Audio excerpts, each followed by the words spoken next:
So I'm Joel Selway, and I teach the British politics class here.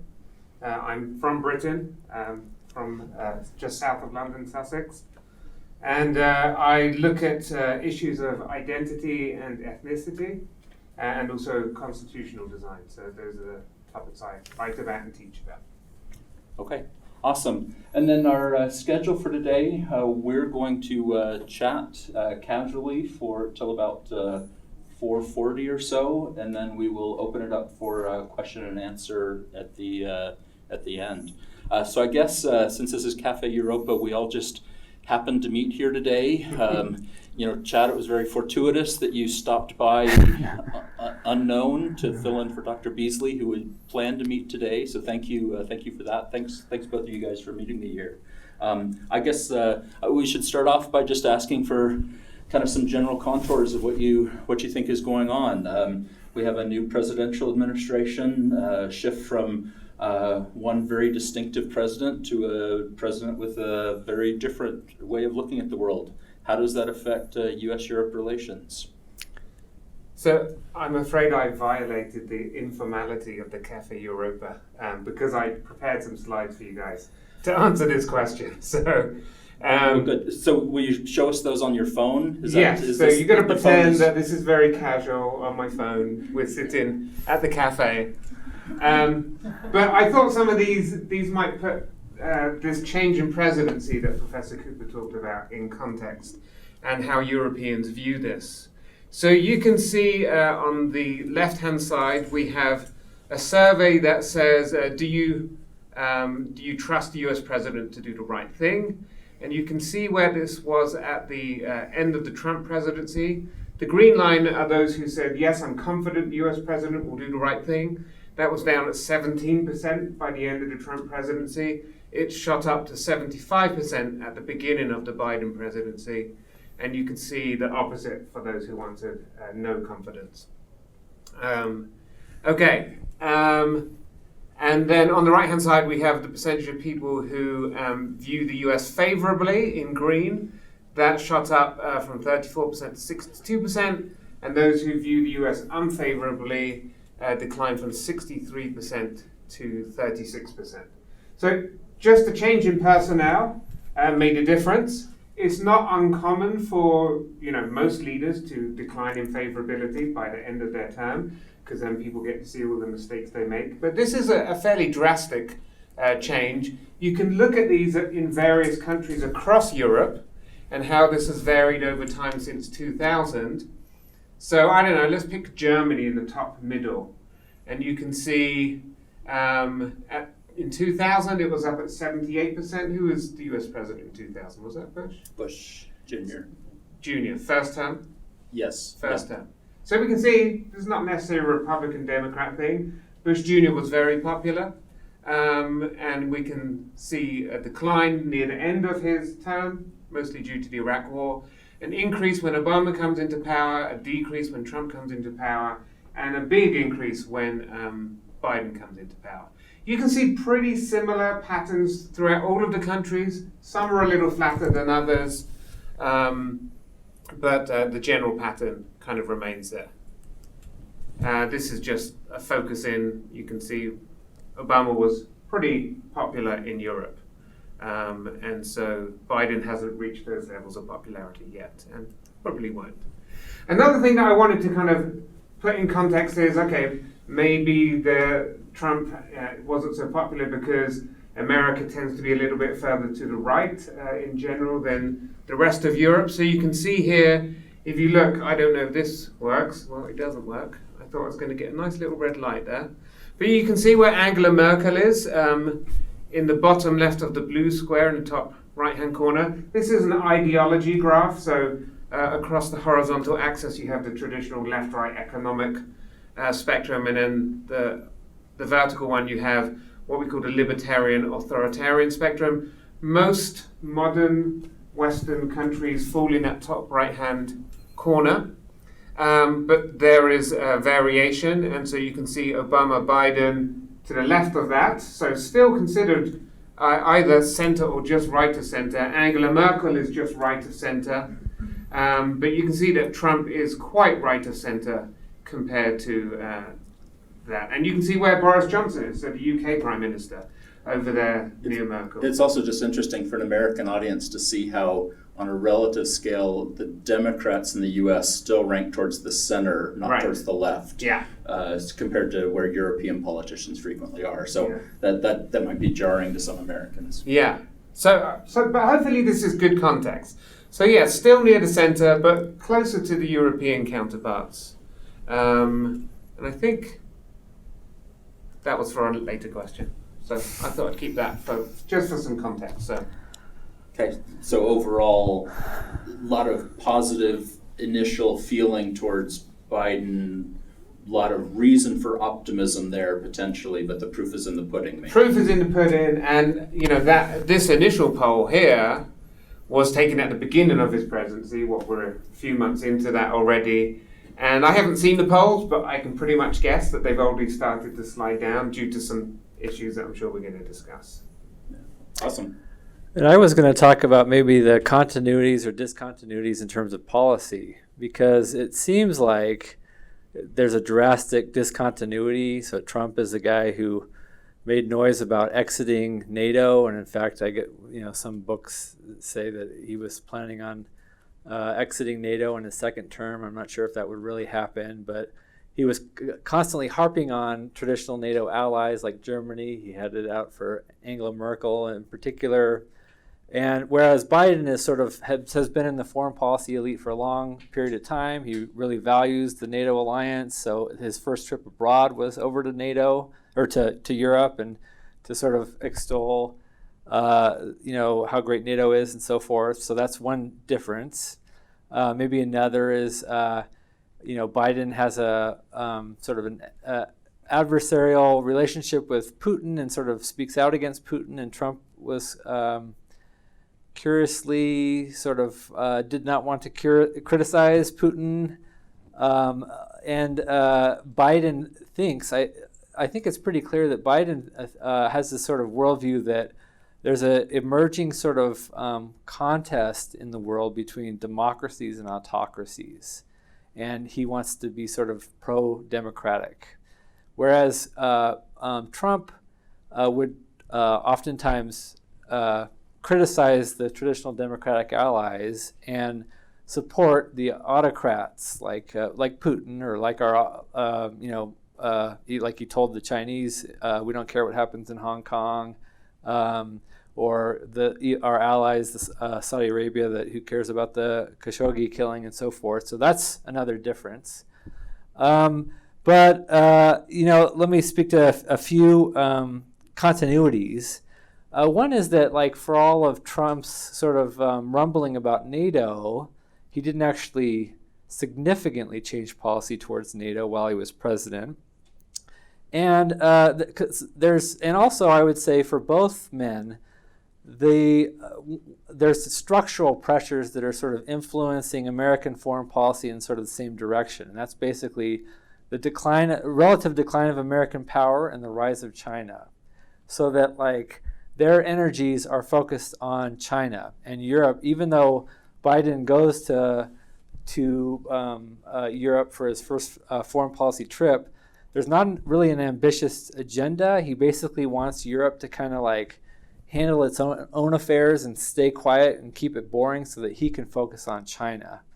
And Trump is a little bit in that vein. In fact, his predecessors also, it's long talked about.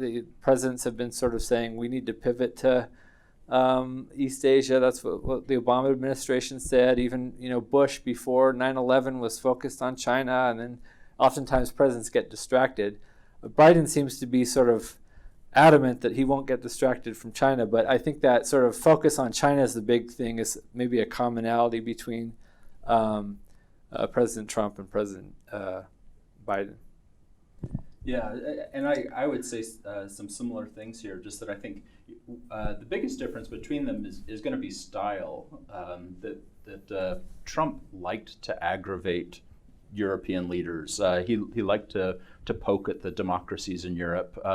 Biden wants to project a cooperative, harmonious kind of relationship, but it doesn't mean he's always going to agree with them on particular issues. So on some of these particular issues, there's still going to be conflicts. I do think Biden will continue to be more popular in Europe than Trump was, simply because he's at least trying to be popular in Europe, and Trump really didn't care about popularity, except maybe with Putin and Xi and some of the other dictators. But Trump enjoyed ruffling feathers, and Biden is trying to smooth those feathers. And I think we'll continue to see that as a major issue.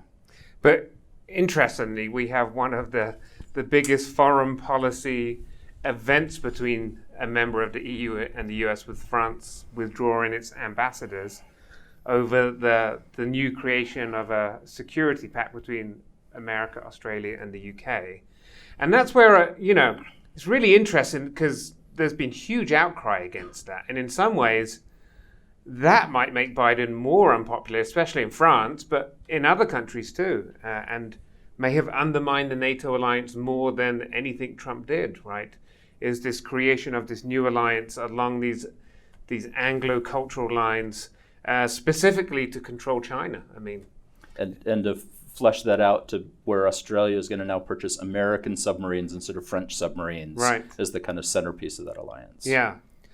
So I guess, I agree with you that continuity on China has now, I think it's become really apparent. So there's been lots of talk in Europe about a new Cold War between the US and China, real fear for that, and I think the you can talk about French foreign policy as going back to de Gaulle as sort of bucking the Americans and wanting a more European-centric system, and that's always been sort of in the background. But and then Trump sort of reinvigorated that, like, America's abandoning us. We need a more European-centric foreign policy.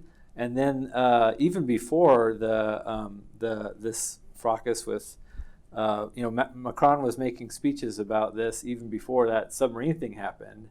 But that is another event that sort of convinces the French and maybe other Europeans that they need to sort of not go it alone, but have a more independent policy from the United States. I agree with everything that you both said, but I also think it's a little short-sighted on the European side to forget some of the things Trump did to undermine the alliance, like saying that we might not defend some of these countries, which is, holy cow, the whole reason we have the alliance is the promise to defend each other, and he kind of put that into question, saying if they're not paying enough for their military spending, we're not going to defend them. Also, the moving of U.S. troops from Germany to Poland, because he was annoyed at the Germans and liked the Poles, and despite the overwhelming recommendation of his military advisors that we were better off in Germany. So I agree with you that the kind of sidelining of France here creates that kind of backlash and that kind of second guessing in Europe. But I think if we think that that's the only thing that's happened to the alliance in the last 10 years, that would be short-sighted. Yeah. Although I would say that obviously Trump is the first president to say maybe we won't do Article 7 and defend these people. But the American complaint that Europeans need to pay more for their defense has existed since NATO has existed. Right. And every American president has complained about this. And so Trump is in a long line, and I'm sure Biden will continue that complaint. Agreed. That's why so for example, in the sort of academic community that studies international relations, there's the realists. And so the realists say, or at least a camp of them, that advocate for American restraint. They say, the Europeans, we can keep on yapping about how they need to pay more and do more to protect Europe and so forth, but they're never going to do it as long as the United States is there doing it for them. And so there's an increasing call among that camp for sort of a drawdown of the American presence in Europe.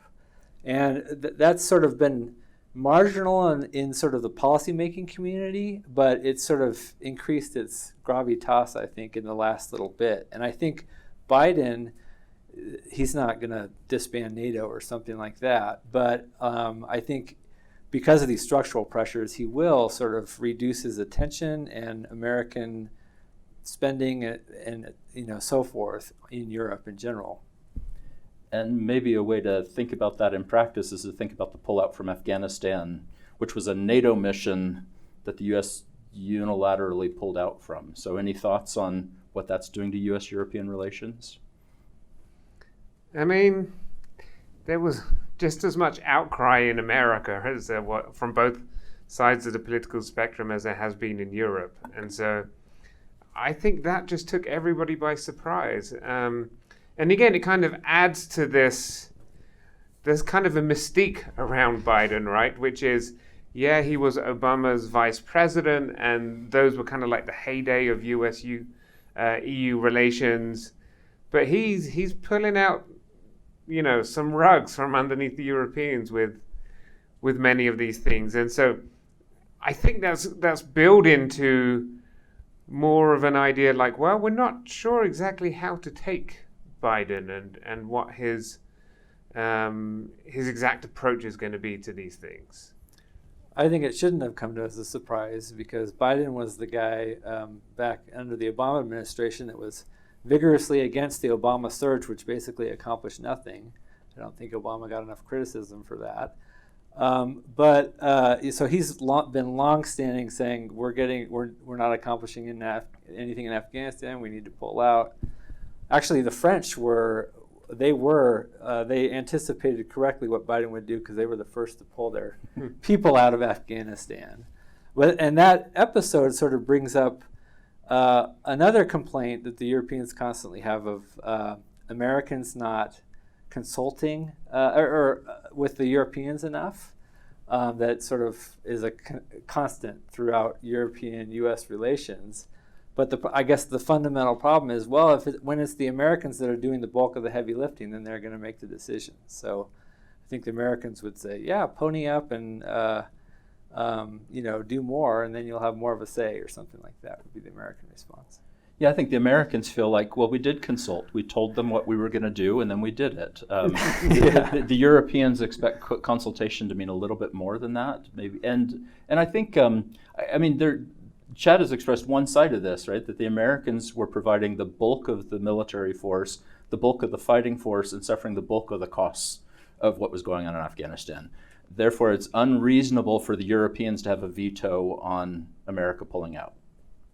At the same time, given that European militaries have been there in force, fighting and frequently dying beside American forces, maybe they had a right to say something about the timing, how it was going to be pulled out, give us time to pull people out in a reasonable way, involve us in the decision. Maybe it could have been a more gradual pullout. Maybe in more general sense, maybe European priorities here could have been brought into the mix instead of just a unilateral U.S. decision. We're going to be out by September 1st. Get yourselves prepared. The ones that were doing the bulk of the fighting were the Afghans themselves, the Afghan National Army, and they were not consulted at all. Right. So the Taliban was consulted. They seemed to know what was coming. Yeah, we could spend a lot of time. There are a lot of tangents here about Asian politics that we could get into, and I'm resisting taking the bait here on Afghanistan or China and all of these other great issues that as international relations professors we want to get sidetracked onto. So, but let me say this: do you think that the Afghan pullout or the other challenges that we've seen, the nuclear deal or nuclear submarine deal with Australia, do you think those are insurmountable challenges for the Biden administration? Or do you think, are things hopeless, or can the Biden administration kind of pull things back? I think he can pull things back. I think in some ways Europe has to just remember that, this is the way that it's always been between us and America. And yeah, things got really bad, at least rhetorically, under the Trump administration. And maybe we set our hopes too high for some type of rebound, but in the long run of things, it seems a lot of business as usual, right? And that seems a theme that we've all brought up several times, right? Which is it too unexpected that America just pulls out unilaterally when it gave all the resource. Well, not really. We have a long history of those things in other conflicts. And so, yeah, I mean, I think there are lots of other policy areas where Biden is trying to engage with the Europeans. Security just happens to be a kind of prickly one. So. And some of those others might be climate change, Climate returning the change. Paris Accord, Yeah. Iranian nuclear proliferationSo some big, high-profile kind of issues there. Yeah, and I mean, these aren't small issues, right? Right now, there's heavy flooding in London, right? And so this has been a central policy concern in my home country. And so the fact that we now have a US president who's committed to that, I think is a really big deal. And I think things like that will help bring Biden on board. And that's one reason why I wanted to show kind of ideologically where Biden was in relation to some of these other leaders of Europe. Because I definitely think, those non-security issues can really be places where the US and Europe can engage and make a lot of progress. Yeah, I think that the French riff was particularly hard with foreign secretary, what's our name? Our Secretary of State, yeah. Blinken, who's sort of, spent a lot of time in France and so forth. But I think that's sort of a bump in the road. And I think, like you mentioned, two things where the Iran nuclear deal and climate change, where the Europeans have strong feelings about this, and Biden and Trump have completely opposite takes on those two things. And so there's many other ways in which we can engage Europe where they're happy with Biden, as opposed to, yes, there's going to be people that lose their job in France because the Australians aren't going to buy diesel subs anymore, but I think they'll get over that compared to the other issues of commonality. But going back to what I said about France sort of leading a more European-centric foreign policy, I do think it will nudge them more in that direction. A little bit. The skeptic in me says that nudge is the right word, right? Yeah. If the European security effort has to go from here to here, Yeah. and they're here, right? A nudge takes them to here, right? Yeah. And the most significant kind of European security cooperation of the past several decades was French-British military cooperation that now is in tatters because of Brexit. So. Yeah. I don't know. Color me skeptical Yeah. there on how far that's going to go. I would agree with that. Yes. It might take a much stronger shock to Europe before it kind of wakes up to that kind of common interest. Yeah. Well, how about Russia? Is that something that can bring the Americans and the Europeans together, or is that something that's going to divide them? How does Russia and Putin fit in here? Well, that could definitely be the shock to Europe, right? That wakes them up. So Biden and Trump definitely have different approaches to Putin, but I'm not sure the Europeans do, right? The Europeans themselves are ambivalent in their relationship towards Putin, and one of the reasons for that is, the gas lines, and this desire for more affordable energy. So, this other graph that I had here looks at the popularity of Putin in Russia. And this was taken just earlier on this year. And we can see that the Canada and US has pretty low levels of confidence in Putin. There are some countries like Greece that have really high levels of confidence in Putin. But in general, the larger European countries, Italy, Germany, France, tend to have higher levels of confidence in Putin. And so a lot of this has to do with some of these things, right, that are quite far away from American interests, but are very central to European debates about affordability and economics and energy, right? But yeah. I mean, I'm interested in. I haven't followed closely so I don't know how the new coalition is forming in Germany yet. But Merkel was very pro pipeline. But other people, like the Greens in Germany, opposed it, both because they thought this is disastrous from a climate change perspective, but also because of the geopolitical pressure that Russia will be able to put on us. And I think the Greens will probably be part of the new coalition. So I don't know. I mean, that pipeline is basically almost done. And the Biden administration, so the the U.S. administration has consistently opposed it, but Biden recently just said, well, that's water under the bridge, right? And said, we'll sanction a few Russians, but like as long as Russia does not use it to sort of coerce players, we'll just kind of let it be. But I think even some in Germany are not happy that Biden did that, especially in the Green Party. But so I'm interested in how whatever coalition emerges in Germany, how they treat that differently than the Merkel government does. Yeah, and I think a big part of what you're both saying is that there are a lot of divisions within Europe about Russia. Yeah. And Italy, for example, has been much more historically supportive or less likely to sanction Russia, where Britain was more likely to kind of push for sanctions. Some of the Eastern European countries like Latvia, Lithuania, and Estonia, Poland to some extent, have pushed for harsher treatment of Russia. Countries like Spain and France haven't felt as strongly about it. Germany has economic interests, and you're emphasizing even within Germany there are different interests. So it's hard for Europe to speak with a kind of singular voice there. Well, and there's differences within the United States. So I think that, so let me take a step back and sort of talk about what's driving the hostility between the United States and Russia.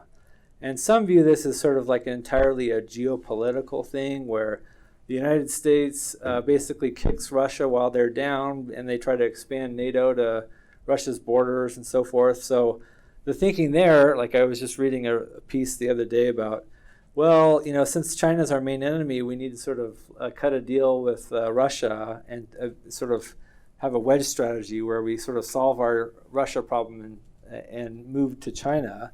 And so we should sort of insist on, the lack of NATO expansion further and so forth. But I view the hostility as not just that there is those geopolitical things, but there's also the domestic political things. I think and you can correct me since you're the Russia expert, but I think when you look at the sort of trajectory of U.S.-Russian relations and where it seriously goes downhill is when Putin thinks that the United States is trying to orchestrate him out of power. And so like the color revolutions in Georgia and Ukraine, and then again in 2014, so the West is a fused geopolitical and domestic threat to Putin. And I mentioned how Biden has this view of, we've got to support democracies, and I think that that's going to necessarily cause hostility with Russia. Well, and added to that list, Ukraine, right? The Russian invasion and continuing occupation of parts of Ukraine, Russia continuing to support rebels in parts of Ukraine, making sure that hostilities continue. There is still scattered fighting going on the border between Ukraine and these breakaway provinces, clearly with kind of Russian backing. So that's kind of how to deal with that is still a major issue. And from my perspective, one of the most interesting things about this is just how surprisingly united the U.S. and Europe have been on sanctioning Russia over Ukraine, given all of the mixed motives on both sides of the Atlantic about, do we care about Ukraine, do we care more about Russia, and all of the diversity that we've been talking about. Both the European Union and the United States have been fairly unified. I mean, the EU is never perfectly unified, but fairly unified at supporting sanctions on Russia because of Ukraine, and then in the U.S. case, adding to those sanctions because of election interference by Russia in the last couple elections. I've been surprised how long that's lasted in Europe, because there are powerful voices in Europe that don't want those sanctions to continue. So do you think we're likely to continue seeing support for sanctions there, or is that going to turn around? I mean, it seems like a very low-key way to express dissatisfaction with some things, right? So domestically we can say, hey, we're dealing with Russia without being too punitive, right? Without threatening Putin too much. And so they can focus on what they're really concerned about, right? Which is the rise of China. And, so I just think that's where the US efforts are going. That's where the UK has clearly decided to join with them in making that the focus. And that's quite surprising because the UK really dislikes Russia. Probably out of all of the European countries, right, the UK has a very strained relationship with Russia.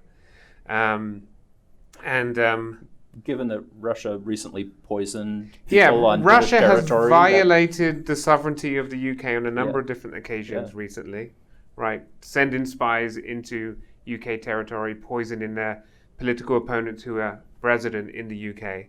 And that's just completely unsatisfactory to British officials. So, yeah, but with all of that, right, you see this new alliance and the focus of that alliance is pretty clear, right?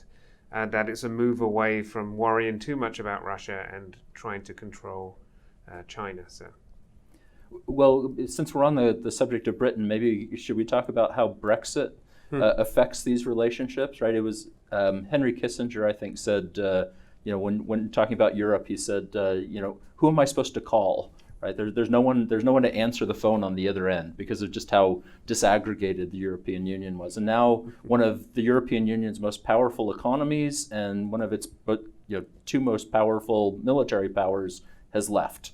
What does that do for kind of U.S.-European relations? So, I mean, it's done pretty good things for U.S.-UK relations, right? And so, yeah, like you said, the US now has somebody that they can call on that is not messed up in this web of bureaucracy, right, where you can never get anything done in Europe, and can say, hey, look, can we unilaterally decide to have this pact and control China? Because we've talked about this for ages, it's a problem. And boom, it gets done really fast, really efficiently. So that's a good thing. And so there's probably lots of interest within other European countries that are like, yeah, that was pretty good, right? Why can't we ever get anything done? And it's because it's just impossible to get anything done in the European Parliament. So maybe I think there will be parts of Europe, within each country that will say, look, we needed somebody to lead out on this. And so that may not be a particularly bad thing, right? In general, I mean, we've also talked a lot in the UK about a specific free trade deal with the US. Again, something that wasn't possible when we were tied to the EU, and something that America is extremely enthusiastic about. So on all of those fronts, I think it's done a lot of good for the UK-US relations, and we have long-standing close ties anyway. Has it necessarily alienated the US more to the rest of Europe? And that's where I'm not so sure, right? I think right now, most people are just upset with the Brits, right? and it's a mess. I mean, there are lots of problems in Britain now because of our withdrawal. Over the last week, we've had extreme fuel shortages over the entire country. And then, I mean, you think it was bad that we stockpiled toilet paper over here in America, but they're stockpiling gas, right? And stations are running out of gas. And that has a lot to do with the fact that visas are now really difficult to get. We can't get truck drivers to bring in fuel because they were mainly Eastern Europeans who could get through the immigration lines faster and get those jobs. So we're in some really bad places on a number of fronts. So I think maybe there's more regret just in Britain and the Europeans are just laughing at the Brits rather than that necessarily, having super negative connotations for America versus the rest of Europe. Although I think that it was the British laughing at the Europeans when they got their COVID vaccines approved faster, that's true. Right? That's so true. It's going to be back and forth for a while. Yeah. I was interested in sort of maybe Joel, you can speak to this, but what is the long-term effect of Brexit on British devolution? Because to me, the Brexit vote was driven by England, and right. the Scottish and the Welsh and the Northern Ireland didn't want it, right? And I wonder about I focus on military stuff. I'm thinking the Scottish, they don't like the nuclear subs based there. So if there was ever if the Scots ever broke off and said, well, we want to be a part of the EU, so we're going to just do our own thing and join the EU, that would have major geopolitical implications because for technical reasons, England would lose its nuclear sovereign basis. Yeah. But I mean, there's all sorts of implications. That might take us in a different direction than Yeah. the focus of this talk. But I was actually reading recently about on the US-UK trade pact, for example, that Trump was very enthusiastic about this, and Biden has been much less enthusiastic about it. And when he's talked about it, he's actually talked about his Irish roots, and said, I'm really kind of upset that the US, that the UK left the EU, and this is going to have implications for Ireland. So that's been kind of an interesting thing, that he would identify his Irish roots in the same time that he's talking about his dissatisfaction with Brexit. But that is a flashpoint that I think is waiting to happen, is violence in Northern Ireland. We've actually already seen a huge increase in protests and violence in Northern Ireland since Brexit. And of course, the US was completely central to helping us figure out that problem in the first place with the Good Friday agreements. And now we're in this really precarious place. So, with Biden having those Irish roots, this could be an opportunity for the US to have an impact in helping us resolve that issue, because that's a fairly unresolvable issue right now. For those of you who don't know, the Good Friday Agreement said that there will be no border between the North and the rest of Ireland. And of course, with Britain leaving the UK, we now legally have to have a border. So they've come up with all sorts of unsatisfactory ways to deal with that. And one of the results of that has just been violence in the streets of Belfast again. So it's sad to see. Isn't the border now just going to be the Irish Sea, and then and Northern That's Ireland? what it's been. But that angers British nationalists who feel like then Yeah. the United Kingdom is being divided internally, right? Yeah. And you can imagine how American nationalists would be if, Alaska had to be separated from the rest of the continental United States. That would be kind of a fighting issue, as it is for many English nationalists or British nationalists. Yeah. But I think you're right. I think this is another way where kind of devolution and internal disagreements within Britain play in, is that U.S. foreign policy is particularly interested in the Irish issue. Yeah. Not just Good Friday, but even during the time of troubles. Americans don't like to admit this, but a lot of terrorist funding was raised in the northeastern United States and came over to help arm rebels. The U.S. has always had Irish Americans have always been particularly concerned about Northern Ireland, and that continues to kind of complicate these relationships. So we have this potentially really positive relationship with Britain, but the Irish issue is a significant one in U.S. politics, and as you mentioned, a president with Irish roots only magnifies the potential for that. So it's a really kind of tricky puzzle to kind of put together to weigh Britain's relationships with the EU and with the United States and its internal relationships and the Good Friday Agreement, and reconciling all those things is not going to be easy. Yeah. So, well, maybe we better cut off our chat and open it up for questions, give you all a chance to participate. So I think we're going to use the microphone here. So if you have questions, feel free to just, line up at the microphone and ask questions. Anyone want to start? If not, we could blabber on for a while longer, I'm sure.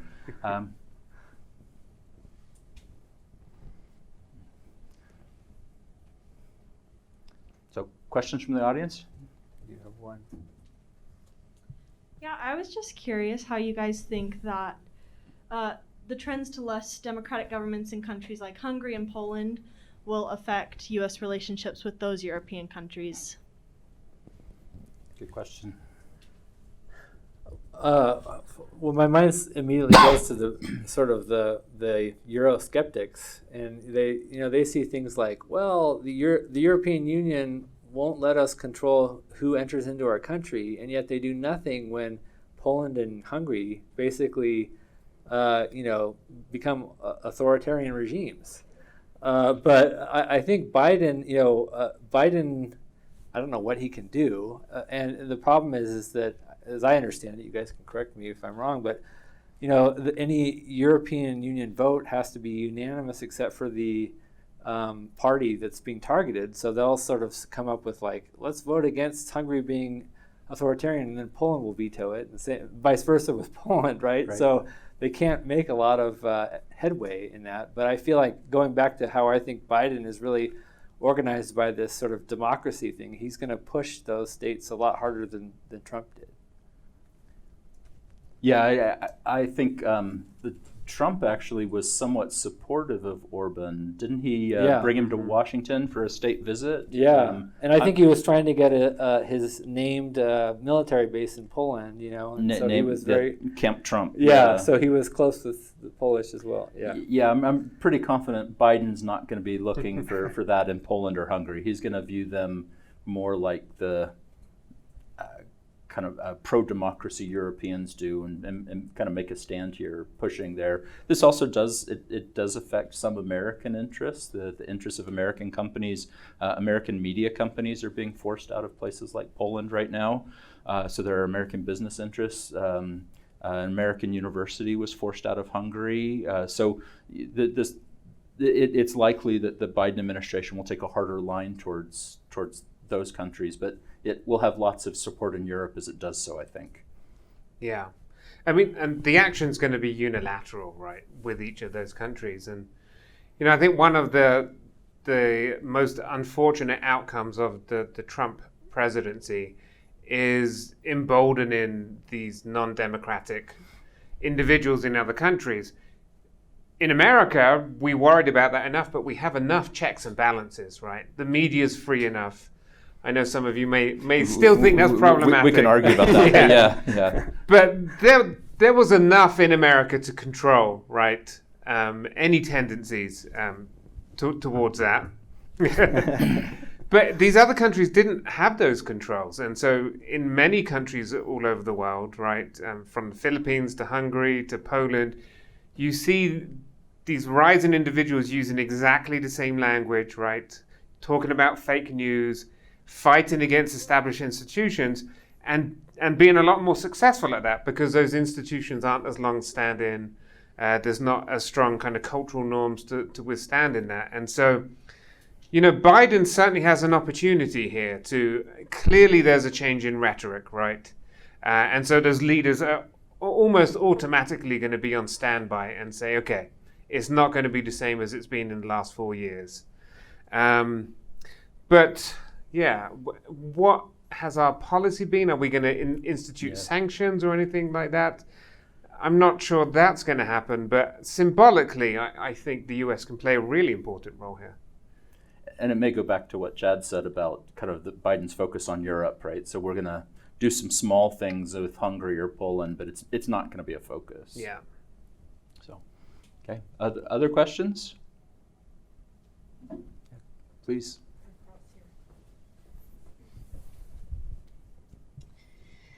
So I've been learning a lot about the ethos of America, individualism, versus some of the ethos over in Europe. How does that play in? And is there ever a time when the American individualism is valued? And in what ways does that play at a political level? Definitely didn't for Trump, but curious where else. I kind of feel like American policy is moving a little bit more. We'll see if this recent bill passes or whatever, but historically, I mean, we're talking about Europe in generalities, but a lot of Europe has a large social safety net that America didn't have. And I think the Democratic Party, even though you're right to point out it's sort of still on the right, the European right, has moved much more towards the sort of creating a large social a safety net like the Europeans do. Yeah, I didn't anticipate this question, otherwise I would have put another graph up there. So one of the best measures that we have of cultural values is from the World Values Survey. And they put together a nice two-dimensional graph and they map all of the countries of the world. And as you might expect, the Western countries map very closely together on that map. There is a little bit more distance between the continental European countries and the US, but actually countries like Ireland and the UK are very close to the US in terms of their values on, they try and consolidate it to a two-dimensional thing. So I often think that that's overblown. And then you add on that, the fact that Biden's party looks very similar to Merkel's party and to Johnson's party.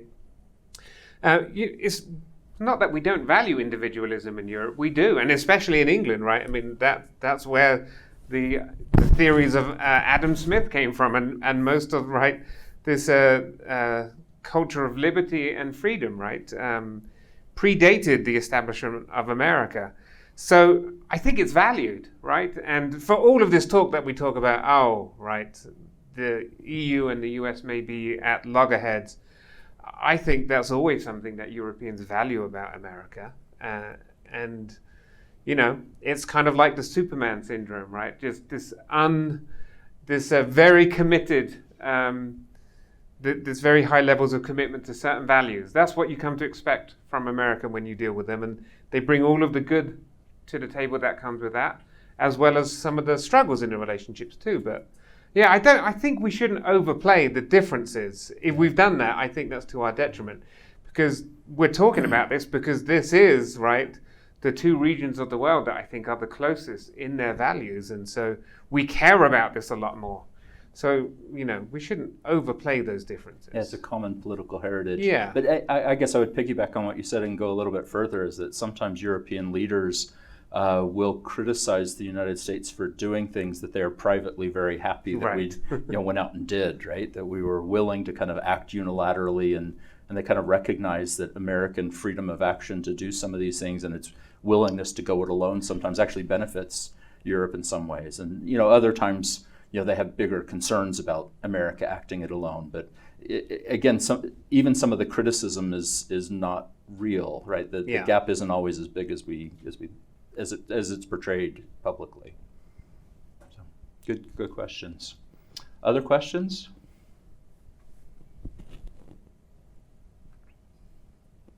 Well, any concluding thoughts? Anything that we haven't touched on that we should touch on? Or is this a question here? Yeah, okay.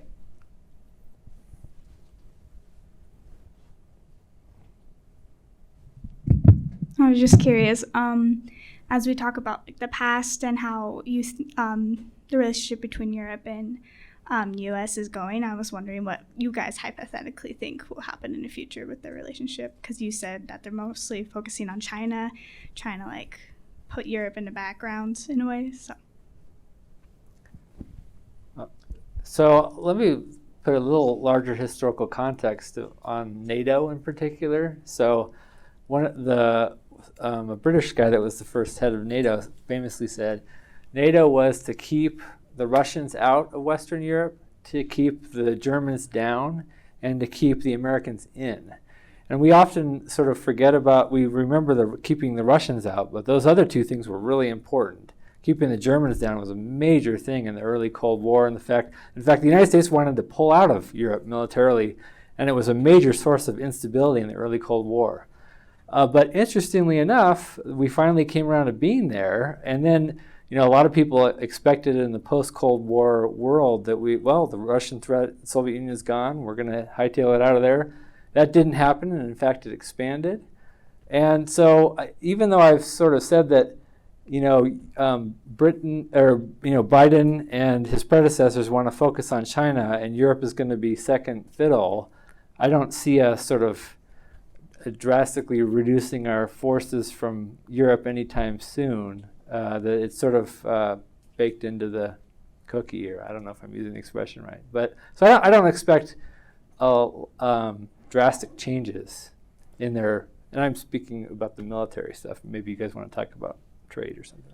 No, I think I would agree. I think I would expect to see a lot of muddling along, right? There will continue to be contentions. There will continue to be cooperation.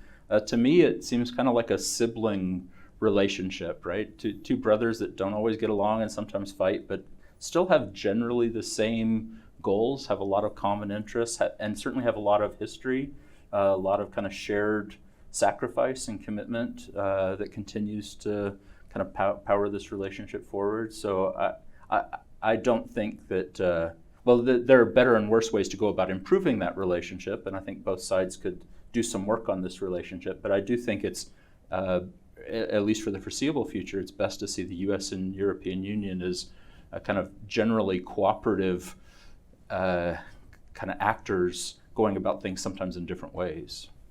Yeah, we entitled this session a global reordering, right? But we shouldn't think that that reordering has to do with those core Western values that we share and these institutions and relationships that we've built up for, decades and decades. We have Brexit as a blip. It's a weird blip, right? It's annoying.